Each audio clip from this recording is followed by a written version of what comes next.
अस्सलाम वालेकुम नाज़रीन। आँख अगर सूख जाए और सही नज़र ना आता हो, मुरारा यानी पित्ता अगर सही काम ना कर रहा हो, पाँव या होंठ फट जाते हों, चेहरे की रौनक ख़त्म हो रही हो, बालों की चमक दमक कम पड़ गई हो, घुटनों में दर्द, जोड़ों में दर्द और सुस्ती का गलबा हो, इन तमाम अमराज का इलाज आप नाफ के ज़रिए कर सकते हैं। मैं हूँ आपका होस्ट हकीम मुमताज़ अली मुग़ल। नए दोस्तों से गुजारिश है कि मेरे YouTube channel Mughal health care को सब्सक्राइब करें ताकि हर नई आने वाली वीडियो आप तक पहुँच सके।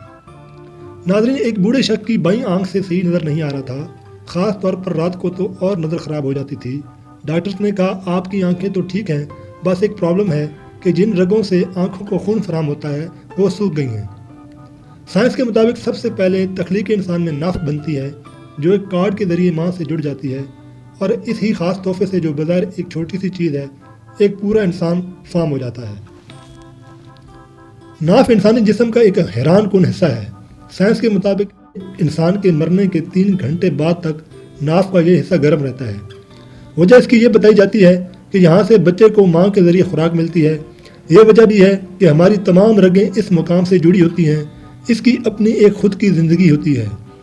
पिछोटी नाफ के सुराख के पीछे मौजूद होती है, जहाँ तकरीबन 72,000 रगें मौजूद होती हैं।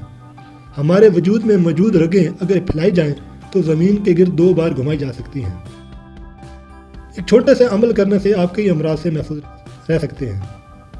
आंखों के सूख जाने, नज़र की कमज़ोरी, बेरौनक जल्द और बालों की सफ़ेदी के लिए रोज़ रात को सोने से पहले 3 कतरे खालिस देसी घी के या नारियल के तेल के नाफ के सुराख में टपकाएं और तकरीबन 1.5 इंच नाफ के इर्द गिर्द लगाएं। घुटनों की तकलीफ दूर करने के लिए 3 कतरे रिंड के तेल यानी कैस्टर ऑयल के टपकाएं और इर्द गिर्द लगाएं। कपकपी, सुस्ती, काहली और जोड़ों के दर्द में अफाका के लिए सरसों के तेल के 3 कतरे नाफ में टपकाएं और इर्द गिर्द लगाएं। बच्चे के पेट में अगर दर्द हो तो हींग पानी और तेल में मिक्स करके नाफ के इर्द गिर्द लगाएं। चंद ही मिनटों में इंशाल्लाह आराम आ जाएगा। मर्दाना ताकत की कमी के लिए प्याज के अरक 20 ग्राम, रोगन जैतून 125 ग्राम दोनों को मिक्स करके जला लें। फिर वो तेल रोज़ाना नाफ में 3 कतरे टपकाएं और बार भी मालिश करें। अगर कान दर्द करता हो या साईं साईं की आवाज़ आती हो तो सरसों के तेल 50 ग्राम में तुख्म हरमल 2 अदद पीस कर नाफ में 15 दिन लगाने से साईं साईं की आवाज़ आना ख़त्म हो जाती है।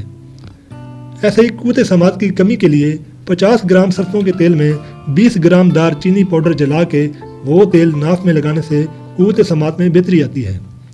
अगर पेट फूलता हो और गैस के मसाइल रहते हों तो 50 ग्राम सरसों के तेल में 20 ग्राम कलवंजी का तेल मिलाकर हल्का गर्म करके ठंडा होने पर मतवातिर 2 माह लगाने से पेट फूलना कंट्रोल हो जाता है।